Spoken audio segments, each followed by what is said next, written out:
여러분은 신앙생활하면서 뭘 가장 가치 있게 여기고 계십니까? 신앙을 통해 얻고자 하는 궁극적인 목적은 뭡니까?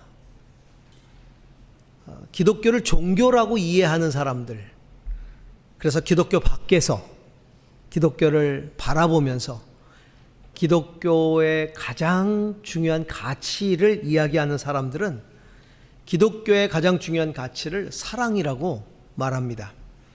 특별히 그 사랑을 박애라고 표현을 하죠. 박애. 박애라고 하는 것이 사전적인 의미를 찾아보면 이런 뜻을 가지고 있어요. 평등이라는 사상에 입각해서 인종, 종교, 습관, 국적들을 초월하여 실천하는 인간에 대한 사랑이라고 그렇게 이야기를 합니다. 예수님이 온 인류를 위해서 죽으셨기 때문에, 그리고 그 사랑을 실천하셨기 때문에 박애라고 하는 기독교의 가치 또 굉장히 의미 있는 가치로 받아들여집니다.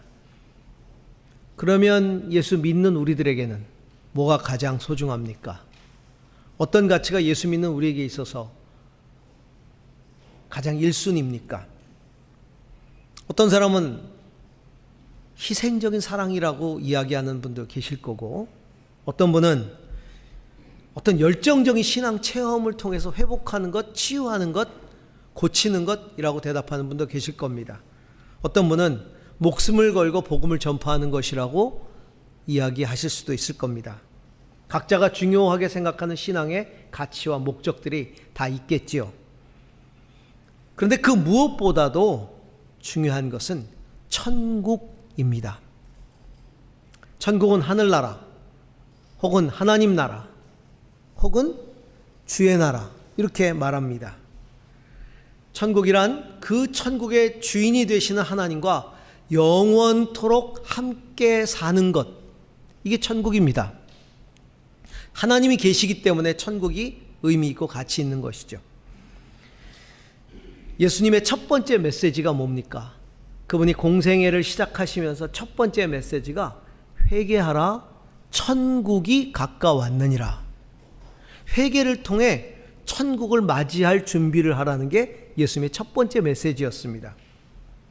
산상수훈에도 보면 팔복 이야기하면서 그 첫 번째, 마음이 가난한 자는 복이 있나니, 그러면서 천국이 저희 것이미요, 천국을 그 첫 번째 복으로 이야기하셨습니다. 또 모든 도시와 모든 마을을 두루 다니시며 회당에서 가르치시고 천국 복음을 전하셨다라고 말하고 있습니다. 복음은 복된 소식인데 어떤 복된 소식이냐면 천국 복음, 천국에 이르는 복음이란 뜻이죠. 하늘나라의 복음이란 뜻입니다. 그것을 전하셨다.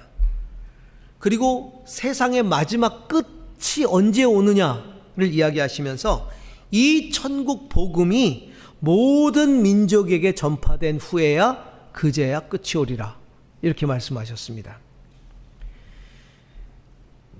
많은 비유로, 수많은 비유로 천국을 이야기하셨죠. 하늘나라는 이런 것이다, 하늘나라는 이런 것이다. 그러면서 하늘나라를 이야기해 주셨습니다.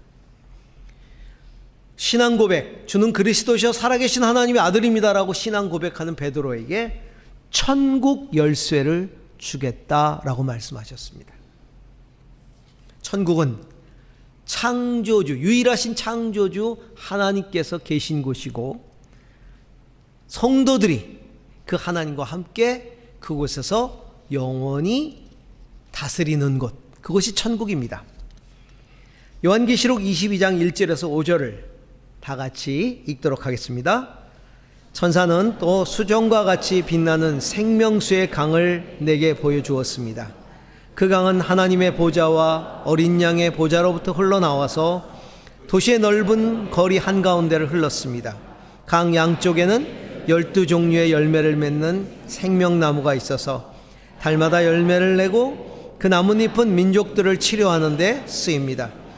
다시 저주를 받을 일이라고는 아무것도 그 도성에 없을 것입니다. 하나님과 어린 양의 보좌가 도성 안에 있고 그의 종들이 그를 예배하며 하나님의 얼굴을 뵐 것입니다.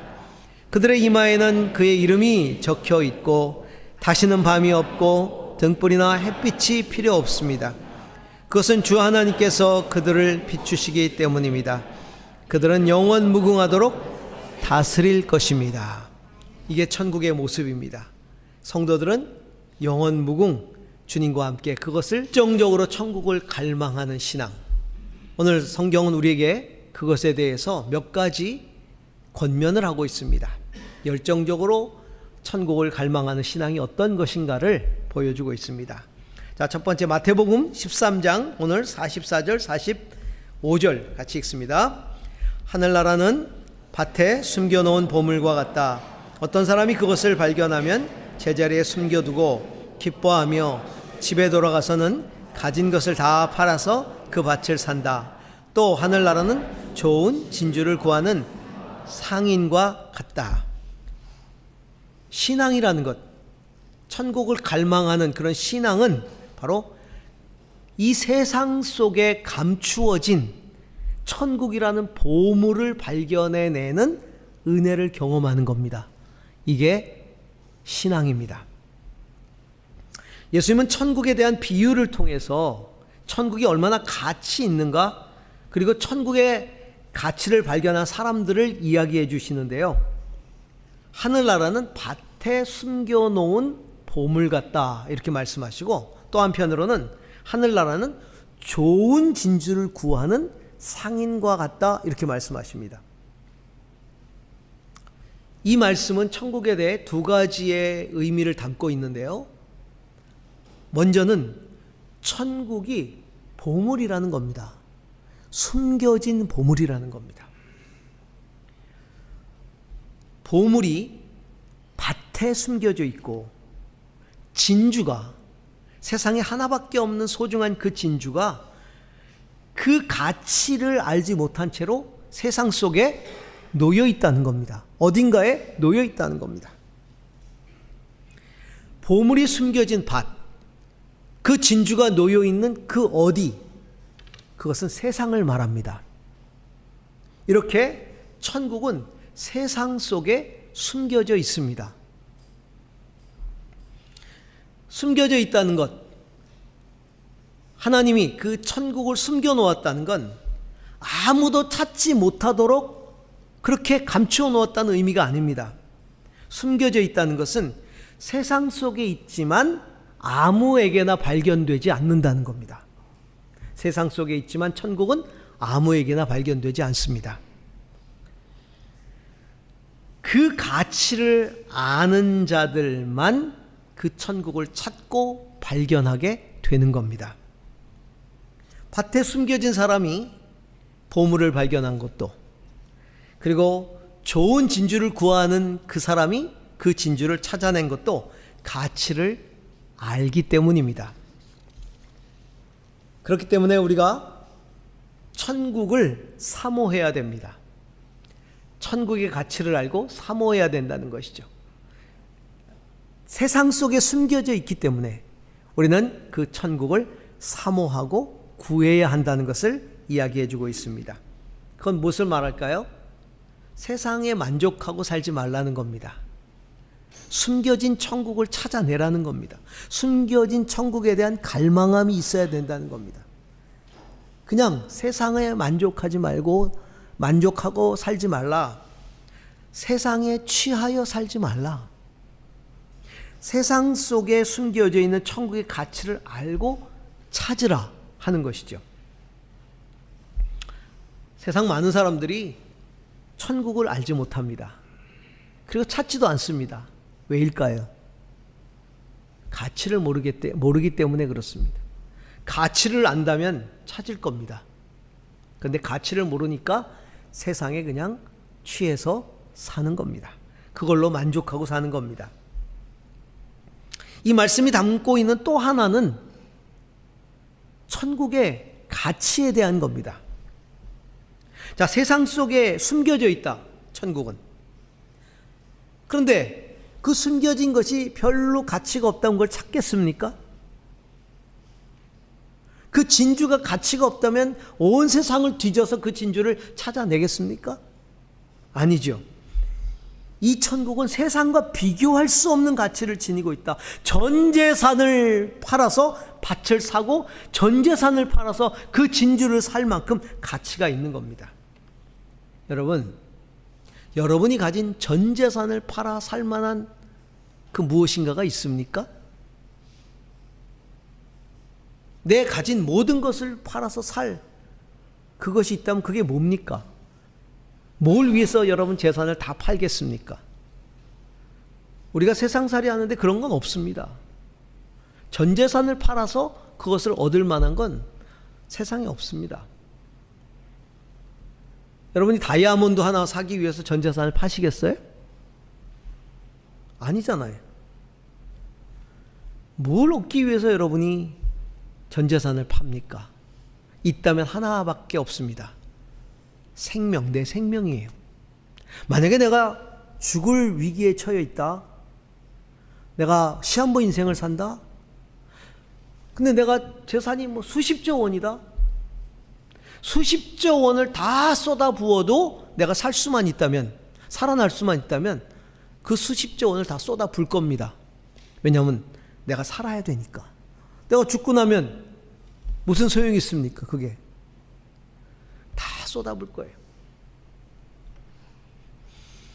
그런데 그 목숨, 유일하게 재산을 다 팔아서 바꿀 그 가치가 있는 그 목숨, 그 목숨과 바꿀 수 있는 게 천국이라는 거예요. 예수님과 복음이라는 거예요. 마가복음 8장 35절에 36절에 예수님이 이렇게 말합니다. 누구든지 제 목숨을 구하고자 하는 사람은 잃을 것이요, 누구든지 나와 복음을 위하여, 나와 복음을 위하여, 예수님과 복음을 위하여 자기 목숨을 잃는다면 구할 것이다.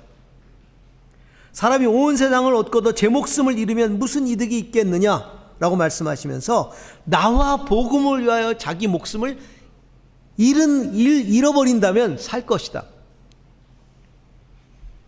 그 목숨과 바꿀 수 있는 유일한 것은 예수님과 복음. 그걸 다른 말로 표현하면 천국이죠. 천국을 위해서만 우리는 그것을 바꿀 수 있다는 겁니다. 근데 무엇보다 중요한 것은 그처럼 가치 있는 게 천국인데 그 밭의 보물과 그리고 그 소중한 진주가 발견되어지고 찾아졌다는 것입니다. 하나님은 천국이 발견되어지고 찾아지는 은혜를 주십니다. 아무도 그 보물을 만들질 않았어요. 아무도 그 진주를 만들지 않았습니다. 그 보물은 하나님이 만드신 것이고 그 진주는 하나님이 만드신 거예요. 인간은 그냥 발견할 뿐이에요. 천국은 인간이 만드는 게 아니에요. 그냥 발견할 뿐이에요. 근데 사실 그 발견하고 찾는 것도 은혜예요.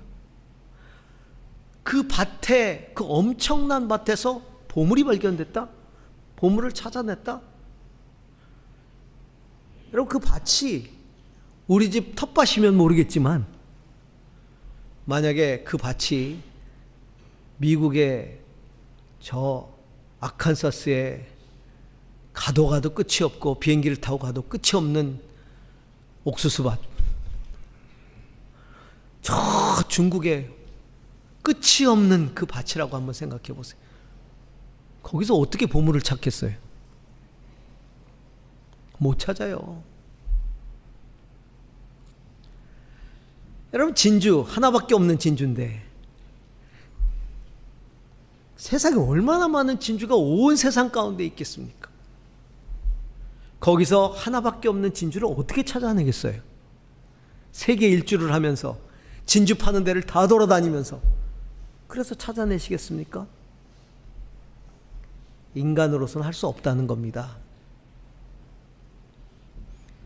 그 보물과 진주를 만드시고 찾게 하시는 것이 은혜예요.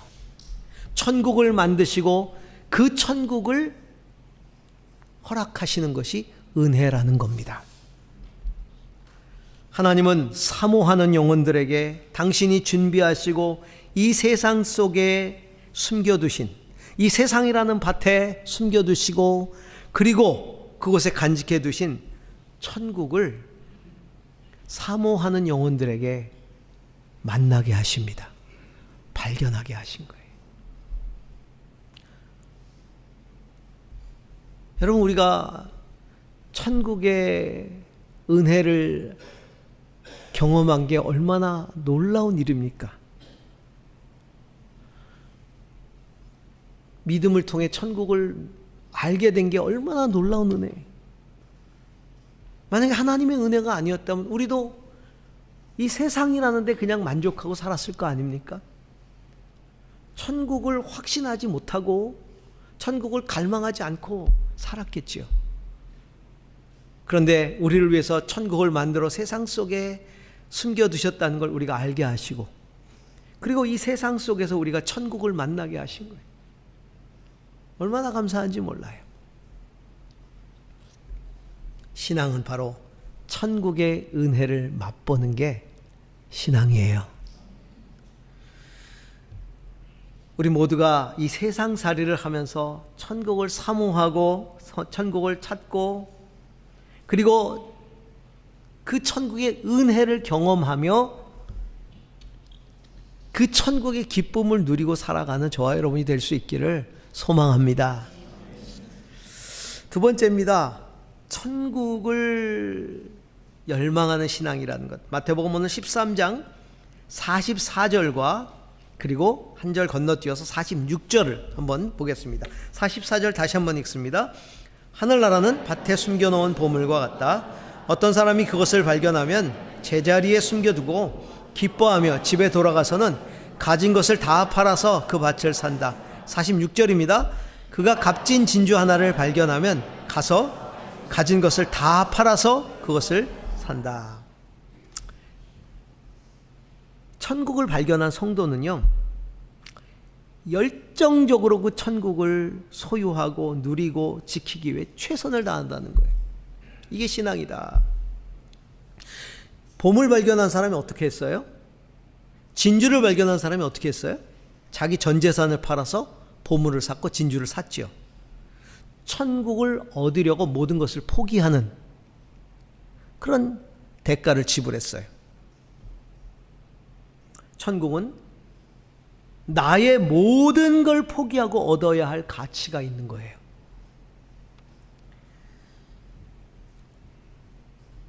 그 어떤 것도 천국보다 소중한 것은 존재하지 않는다는 겁니다. 이처럼 우리가 천국의 가치를 인정하고 있다면 우리는 그 천국에 대해서 어떤 태도를 가져야 할까요?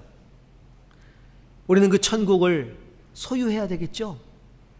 그 가치를 아니까. 그리고 천국을 누려야겠죠? 그리고 그 천국을 빼앗기지 않기 위해서 지켜야겠죠? 정말 최선을 다해야 합니다. 예수님은 그래서 뭐라고 말씀하셨냐면 재물과 하나님을 겸하여 섬길 수 없다. 이렇게 말씀하셨어요. 무엇을 먹을까, 무엇을 마실까, 무엇을 입을까를 염려하지 말고 먼저 그 나라와 그의 의를 구하라 라고 말씀하셨어요. 그래서 먹고 마시고 입는 것에 자기의 모든 것을 바치는 사람은 하나님을 알지 못하는 이방인들이 하는 것이다 이렇게 말씀하셨어요. 먹고 마시는 게 필요 없다는 얘기가 아니라 가치의 문제라는 거예요. 천국과 비견할 수 있는 건 이 세상에 아무것도 없다는 겁니다. 우선순위의 문제라는 겁니다. 내가 천국을 얻기 위해 세상 모든 것을 잃어버린다 해도 그 천국을 붙들어야 되고 지켜야 한다는 거죠. 한 부자 청년이 예수님께 와서 어떻게 해야 천국 갑니까? 영생을 얻을 수 있습니까? 천국과 영생은 같은 거니까 묻습니다. 예수님이 두 가지를 얘기해 줍니다. 모든 율법을 다 지키라. 그리고 그 모든 율법 지키라고 말하면서 다 지켰습니다. 그러니까 예수님이 네가 가진 모든 것을 다 팔아서 가난한 사람들에게 다 나누어 주고 그리고 와서는 나를 쫓으라. 이렇게 말합니다.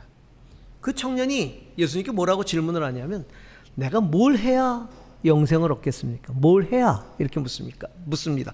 그러면서 선하신 선생님이요, 내가 뭘 해야 되지요? 그때 예수님이 왜 나를 선하다고 얘기하느냐? 선하신 분은 하나님 한 분밖에 없다. 예수님 자신이 악하다는 이야기가 아니라 인간은 선해질 수 없다는 것을 이야기해 주시는 거예요. 그러면서 무엇을 하여야 천국을 갑니까? 라고 묻기에 율법을 다 지키라. 다 지켰습니다. 그랬더니 네 모든 소유를 다 팔아서 가난한 사람들에게 나누어 주라. 네가 진짜 율법의 정신대로 율법을 지킨 거냐? 나눠줄 수 있어야 된다 이거예요. 그리고 나를 쫓으라 라는 거죠. 천국을 사모하고 영생을 사모한다면 네 소유를 천국과 바꿀 수 있어야 된다. 네 소유를 천국과 바꿀 수 있어야 한다. 그리고 천국의 길이 되는 나를 믿고 따를 수 있어야 한다. 그게 천국에 이를 수 있는 진정한 의다라고 말씀하십니다. 이 부자 청년은 재물이 많은 거로 근심하여 돌아갔다. 이렇게 성경은 말합니다. 많은 사람이 이 부자 청년과 같습니다. 내 앞에 천국을 발견하고도 내 재산을 팔아서 바꿀 만큼의 가치라고 여기지 않으니까 근심하고 돌아갑니다. 또 흥정을 합니다. 반이면 안 되겠습니까? 근데 전부 다는 좀 그렇고요, 주님. 근데 반은 드릴 수 있으니까 반 받으시고 내가 천국 가게 하면 어떻습니까? 천국도 사고 돈도 지키고 그러려고 합니다. 그래서요, 천국의 발견은 은혜인 거예요. 왜냐하면 은혜는 돈으로 살 수 있는 게 아니기 때문에. 그래서 은혜인 거예요. 돈으로 살 수 있으면 은혜가 아니죠. 자기 의지. 그렇죠? 돈으로 살 수 없다는 걸 알기 때문에 그걸 내려놓고 포기하고 천국을 받아들일 수 있는 거예요. 재산을 팔았다? 재산을 다 팔아서 보물을 샀다? 재산을 팔아서 진주를 샀다? 팔았다는 것은 천국 앞에서 내려놓았다라는 뜻입니다. 내려놓음. 자기의 재산을 내려놓고 천국을 받아들인 거예요. 그래서 내려놓음과 받아들임, 이 두 가지가 천국을 얻는 최선이에요. 따라해 보실래요? 내려놓음, 받아들임. 그래요. 천국은 나를 내려놓고 그 천국을 받아들이는 거예요. 받아들이는. 그런데 참 놀라운 게 있어요. 전 재산을 다 팔아가지고 보물을 담은 밭을 샀고 하나밖에 없는 진주를 샀는데, 사실은 보세요, 그 밭을 다 산 거잖아요. 그리고 이 진주가 존재하는 세상을 산 거예요. 천국을 위해 모든 걸 포기하면 천국이 담긴 세상을 얻습니다. 천국을 위해 모든 걸 포기하면요, 천국이 담겨져 있는 세상을 얻어요. 우리가 천국을 얻고 세상살이 하잖아요. 그렇죠? 여러분 천국 확신했을 때 주님이 여러분 천국으로 바로 이끌어 가신 거 아니잖아요. 만약에 우리가 천국을 믿고 확신하는 그 순간에 주님이 나를 천국으로 데려간다면 많은 분들이 잠깐만 그럴 거예요. 생각 좀 해보고요. 벌써요? 벌써요, 주님? 제가 어느 장례식에 갔어요. 어느 목사님 아버님이 돌아가셔가지고 이제 부목사님이 그 담임 목사님 장례식을 예배를 이렇게 집도를 하는데 부목사님이 우리 모두는 천국을 사모합니다. 그러므로 지금 이 순간, 지금 바로 주님이 우리를 데리고 간다고 해도 우리는 다 기꺼이 갈 수 있습니다. 아무도 아멘을 안 해요. 그럼 부목사님이 급당황하셨어요. 다 아멘 할 줄 알았는데 아무도 대답을 안 해요. 제가 그때 그 장례식에 참석을 했었는데 아니 아무도 안 하길래 저도 저 혼자 툭 튀어서 아멘 하기도 그렇고, 근데 그 상황을 웃을 수도 없고, 그랬더니 담임 목사님이 아멘 안 하시죠? 이렇게 그래서 빵 터졌어요. 나 빵 터졌어요. 그래요. 주님은 우리가 천국을 위해서 다른 것들을 내려놓으면요, 그 천국이 담긴 세상을 주세요. 그래서 그 세상 속에서 천국을 누리게 하는 것이죠. 저의 최애 영화를 기억하십니까? 여러분, 이래서 제가 설교할 맛이 납니다. 잊어버려 주셔서 저의 최애 영화는 신들러 리스트. 그건 이제 사실 영화관에서 못 봤고 제가 TV로 영화로 몇 번 봤고요. 두 번째 최애 영화는 타이타닉입니다. 타이타닉은 제가 영화관에서 봤어요. 근데 타이타닉을 보고 나서 한 10분 정도는 일어나질 못했어요. 그 감동이 벅차게 밀려와 가지고 못 일어나겠더라고요, 자리에서. 어떻게 사람이 이런 영화를 만들어낼 수 있지? 할 정도로 어마어마한 감동을 줬던 이유도 이제 텔레비에서 여러 번 봤지요. 그 타이탄이라는 영화 끝장면에 보면 그 주인공인 여성이, 나이 많이 든 여성이 배 이쪽 편에 가서 호주머니에서 정말 소중한 그 보물, 보석이죠. 그 옛날 왕이 가지고 있었던, 왕비인가 가지고 있었던 그 보석을, 가지고 있던 보석을 물속에 받아서 물에 던지는 장면이 나와요. 사실은 그 보석이 그 배에 있었다는 것 때문에 타이타닉을 찾아내고 그 보석을 찾으려는 탐사 활동이 벌어진 거예요. 그때 그 타이타닉에 타고 있었던 사람이기 때문에 자문위원으로 그 배를 같이 탄 거죠. 그러면서 그 어떤 일이 있었는지를 들려주기 시작하면서 영화가 시작되는 거예요. 세월이 흘렀습니다. 이 여인도 세월이 다 지나서 그 사건들을 다 잃어버리고 보석만 소지하고 있었어요. 근데 그 이야기를 쭉 들려주면서 그 이야기를 하고 있는 자기 자신도, 그 이야기를 듣는 그 보물을 찾으려는 사람들도 다 그 타이타닉 안에 타고 있었던 사람들에 대한 생각을 하게 됩니다. 진정한 보물은 그들이 찾으려는 그 보석이 아니라, 그 주인공이 호주머니 속에 넣고 있었던 그 보석이 아니라 자신을 위해서 희생했던 사람들이었다는 것을 깨닫게 됩니다. 그리고는 그 보물을 바닷속에 던져버리는 거죠. 그 마지막 대사에 이런 구절이 나와 있습니다.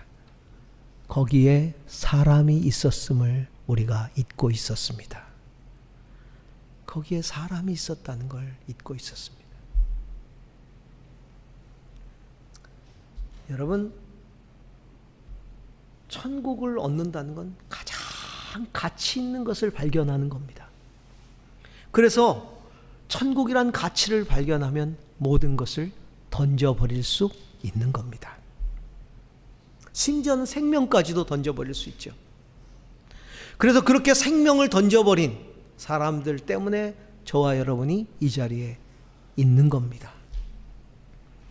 우리 모두가 천국을 소유하고 누리고 지키고 나누어 줄 때 더 많은 사람들이 천국을 소유하게 될 겁니다. 자, 마지막 계시록 22장 20절 같이 읽습니다. 계시록 22장 20절입니다. 같이 읽습니다.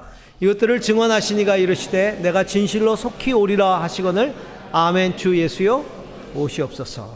천국을 갈망하는 성도들은요, 주님의 재림으로 완성될 천국을 갈망합니다. 그리고 기다립니다. 예수님이 여러 차례 비유로 말씀하신 천국은 바로 예수 그리스도이십니다. 그러면서 그 비유 가운데 천국은 마치 자기 아들의 혼인잔치를 베푼 왕과 같다, 이렇게 말씀을 하십니다. 천국은 그 아들 예수 그리스도와 교회의 혼인잔치다 라고 말하는 겁니다. 천국의 기쁨은, 하나님이 가장 기뻐하시는 천국의 기쁨은 무엇이냐? 그것은 바로 신랑 되신 예수님과 신부 되신 교회와의 하나됨. 이게 천국의 기쁨입니다.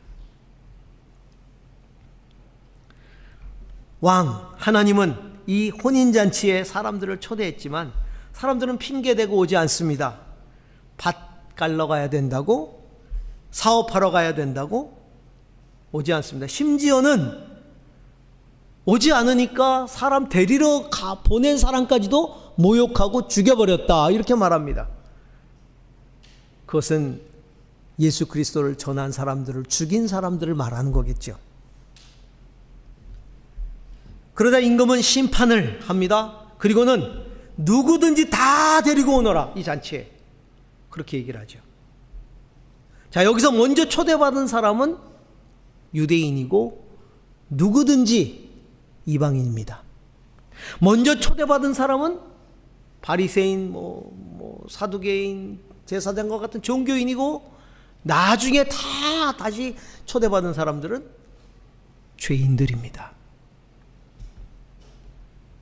이 잔치에 참여할 수 있는 자는 바로 결혼의 주인공인 예수 그리스도를 믿는 자들만이 참여할 수 있는 것이죠. 요한계시록 19장 7절에서 8절을 같이 한번 읽습니다. 기뻐하고 즐거워하며 하나님께 영광을 돌리자. 어린 양의 혼인날이 이르렀다. 그의 신부는 단장을 끝냈다. 신부에게 빛나고 깨끗한 모시옷을 입게 하셨다. 이 모시옷은 성도들의 의로운 행위다.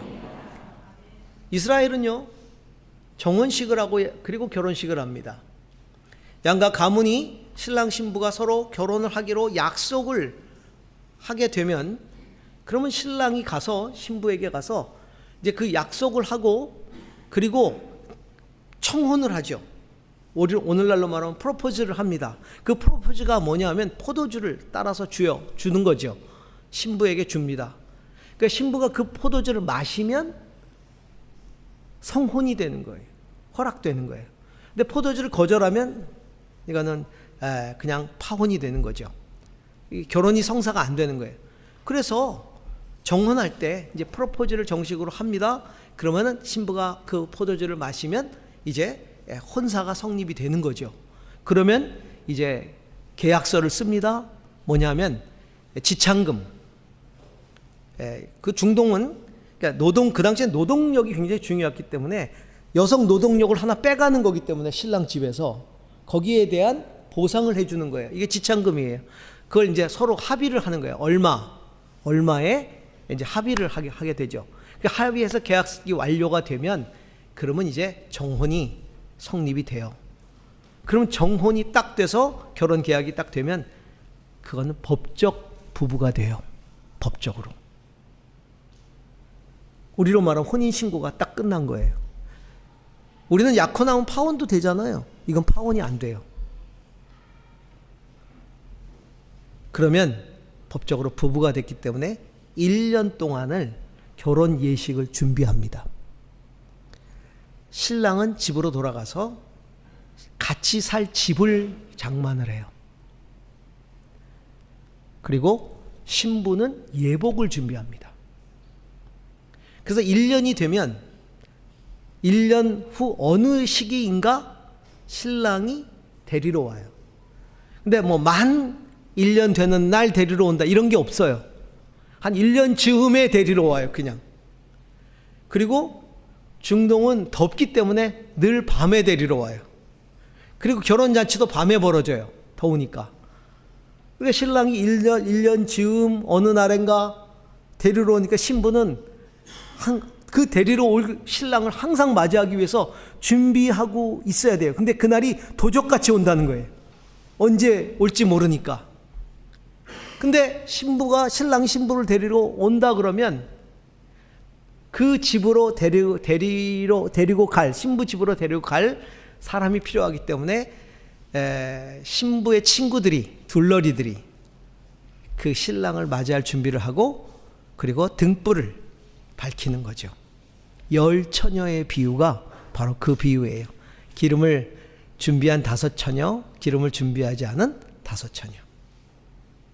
그러면 신랑이 신부 집에 와서 간단한 잔치를 하고 그리고 신부를 데리고 신랑 집으로 가서 결혼 잔치가 시작이 돼요.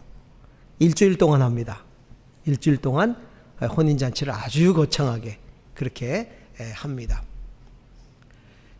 지금 우리가 살아가고 있는 이 시대는 정혼한 시대입니다. 우리는 주님의 신부가 되었어요.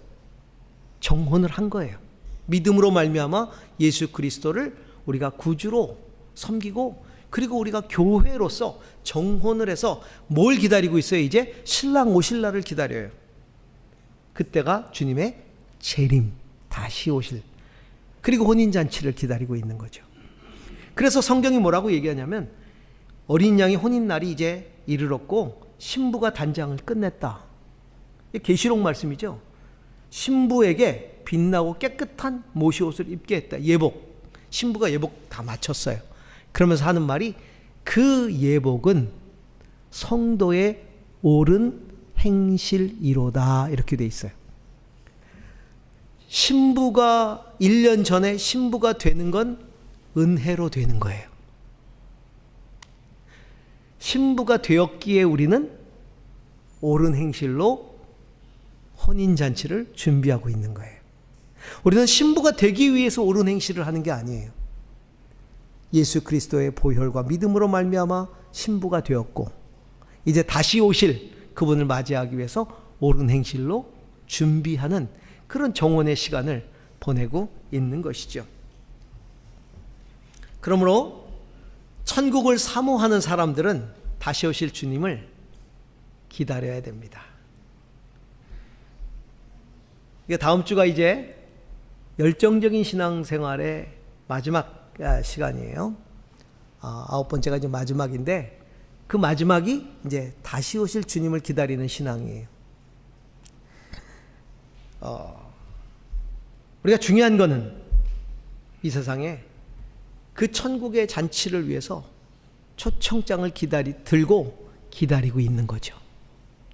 또 신부로서 단장을 하고 기다리고 있어야 한다는 겁니다. 사랑하는 성도 여러분, 오늘 계시록 22장 20절은 이렇게 말합니다. 이것들을 증언하신 이가 이르시되 내가 진실로 속히 오리라 하시거늘 아멘. 주 예수여 오시옵소서. 우리가 찬양도 했잖아요. 아멘. 주 예수여 오시옵소서. 마라나타. 우리는 그렇게 기다리고 있습니다. 오늘도 천국은 이 세상 속에 숨겨져 있습니다. 그 천국을 발견하셨습니까? 찾으셨습니까? 그 은혜를 누리고 계십니까? 그 은혜를 누려야 합니다. 그 어릴 때 소풍을 가면 항상 그 소풍의 클라이막스는 늘 보물찾기였습니다. 그 보물찾기는 저에게는 쓰라린 아픔입니다. 왜냐하면 제 일생에 단 한 번도 보물찾기에 그 보물을 스스로 찾아본 경험이 없습니다. 그런 은사가 없어요. 잘 찾는 친구들은요, 5개, 6개 막 찾는데, 아니, 왜 이렇게 보물이 눈에 안 띄죠? 절대로 못 찾아요. 절대로 못 찾아요. 근데 찾을 때가 있는데, 왜 어른들이 앉아서 이렇게 애기들 놀라고 그러고 이렇게 어른들은 앉아 있잖아. 옛날엔 꼭 어른들이 꼭 따라갔어요. 소풍 가면 따라갔어요. 그리고 왜 그 시대는 저 어릴 때는 한복을 입고 따라가셨는지 몰라요. 어머니들이 꼭 한복 입고 가셨어요. 이렇게 소풍도 한복 입고 따라가셨어요. 한복 입고. 그럼 거기 가면 애들 소풍 날인데 한복 입은 그 부모님들이 쫙 있어요. 다 어른들. 그럼 이렇게 보면 선생님들이 숨기는 거 보잖아요. 이렇게 봐요. 그러면 이제 제가 못 찾으니까, 못 찾고 징징거리니까 이제 넌지시 알려주는 거죠. 저 나무 밑에 뭐가 있는 것 같아. 이렇게. 야, 저 큰 돌이 이상한데? 뭐 이렇게. 그러면 가서 들춰보면 있잖아요. 그럼 전 제가 찾은 걸로 막 착각을 하는데, 예. 저는 그게 은혜인 것 같아요. 은혜. 하나님이 넌지시 가르쳐 주신 거예요. 천국을. 예. 예수 믿어봐. 예수 믿어봐. 거기 보물이 있을 거야. 그리고 예수님을 알게 하시고 믿게 하시고 그 천국을 소유하게 하시고 누리게 하시고 이제 다시 오실 그 주님을 기다리면서 천국을 누리는 저와 여러분이 될 수 있기를 주의 이름으로 축복합니다. 기도하십시다. 하나님 감사합니다. 저의 모든 전 존재를 다 드려도 얻을 수 없는, 찾아낼 수 없고 발견할 수 없는 그 천국을 우리에게 허락해 주시고 발견하게 하시고 찾을 수 있도록 은혜를 주셔서 감사합니다. 특별히 예수 그리스도를 통해서 그 천국에 들어갈 수 있는 길을 허락해 주셔서 감사합니다. 하나님, 그 예수님을 믿기에 내 안에 이루어진 그 천국, 이제 혼인잔치의 마지막 때를 기다리며 천국의 완성을 기다리며 오늘도 그 예복을 준비하는 우리 모두가 되게 하여 주옵소서. 예수님 이름으로 기도합니다. 아멘.